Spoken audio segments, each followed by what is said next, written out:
If you Google Nasty C net worth, you're gonna get some number in the millions of dollars. And if you search for DJ Mapodisa's net worth, you're gonna see something along the lines of $6 million. If you do for Black Coffee, you're gonna see something along the lines of $60 million. Well, given what's happened to him recently, it might be a little bit less now. Now, net worths have always been used as a social scorecard for us, especially for those people who found themselves in the upper class of society. This is really apparent, especially in the world of billionaires. Some people love them, some people really hate them, but we all love to compare them. And net worths are a good way of doing that. But how does it actually work? And how do they even calculate these crazy numbers? Are they even accurate? And most importantly, why do people even care about them? Because trust me, they do. Welcome to Flownomics. My name is Wayne Dlovu. This is the channel where we talk about how money flows in the economy. If that sounds like something that's right up your alley, then like, comment, subscribe. Let me know what you think of this video, and yeah, let's get it. All right, let's start at the beginning. All of you! Daddy, chill.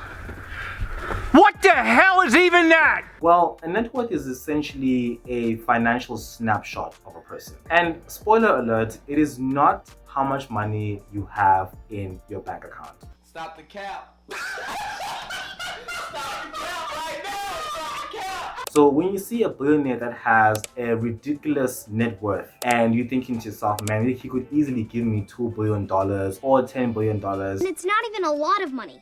Not necessarily, because it's not reflective of how much money they have in their bank account. So how exactly would you calculate net worth? Well, net worth in a nutshell is basically calculated as everything that you own minus everything that you owe. If you're talking about everything that you own, that's basically things like your car, investments, and the amount of money that you actually have in your bank account. These are all called assets. Now, what you owe are called liabilities. Here's the crazy thing though. As simple as it is to calculate net worth hypothetically, calculating net worth in real life is a lot more difficult. Take, for example, Africa's top dogs, the biggest business people in Africa. Let's look at Johan Rupert, Patrice Motsepe, and let's look at Zimbabwean billionaire Strive Masiyiwa. Now, none of these guys actually have these billions in their bank accounts. Most of their wealth is tied to the value of the things that they own. So oftentimes that tends to be shares in really big companies.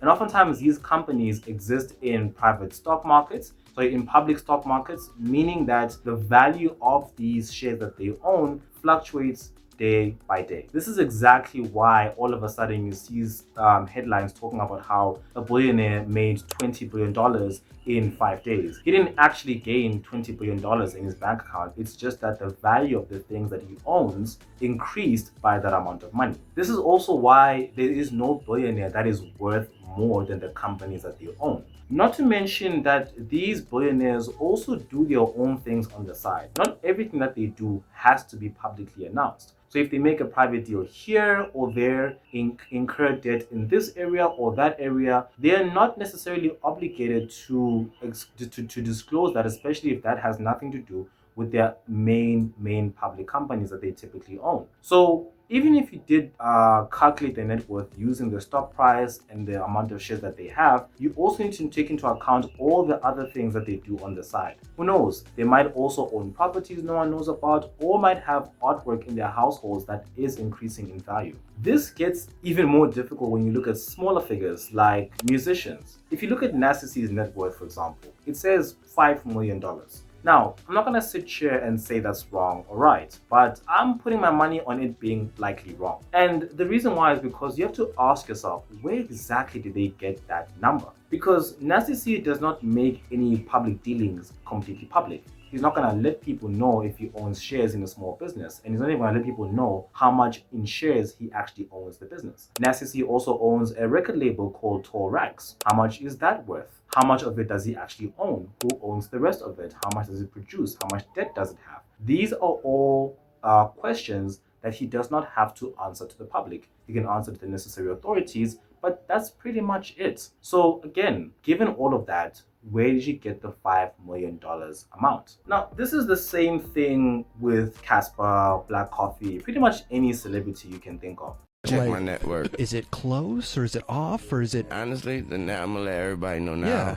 So when you go check motherfuckers' network and they should be saying some crazy numbers. Right. I don't have a cent close to that shit. Really? Yeah, I don't have that, but I guess they be meaning that's what I'm worth. So really, oftentimes when you look at someone's net worth, chances are the number is probably off in one way or another. Because there's so much not taken into account, it's basically fair to consider it a very rough estimate at best. One needs to ask themselves this one critical question, which is, why would I care?